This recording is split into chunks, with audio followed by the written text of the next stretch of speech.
Several sporting events started making a comeback after being put to halt due to the ongoing COVID-19 pandemic. After football and cricket made its comeback, National Basketball Association, also known as NBA, is gearing up for return. NBA Live will resume on 31st July, where 22 teams will return to play the 2019-20 NBA season, more than 4 months after the COVID-19 outbreak forced the abrupt suspension of the season.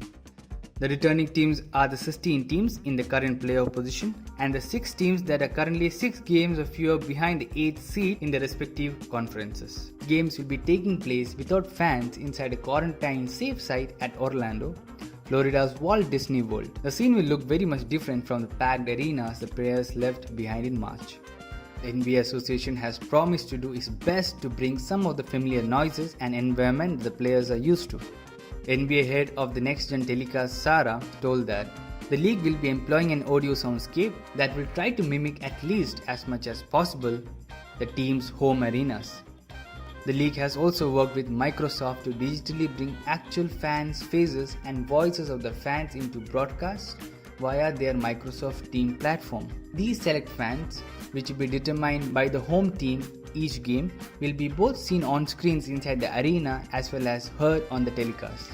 Visually, the NBA will be taking advantage of the unique setting by trying to bring fans even closer to the action on the court via a 31 camera setup, the majority of which will be operated robotically.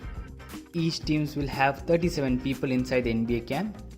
That will include up to 17 players as well as support staffs. Teams are being encouraged to bring a mental health professional as well.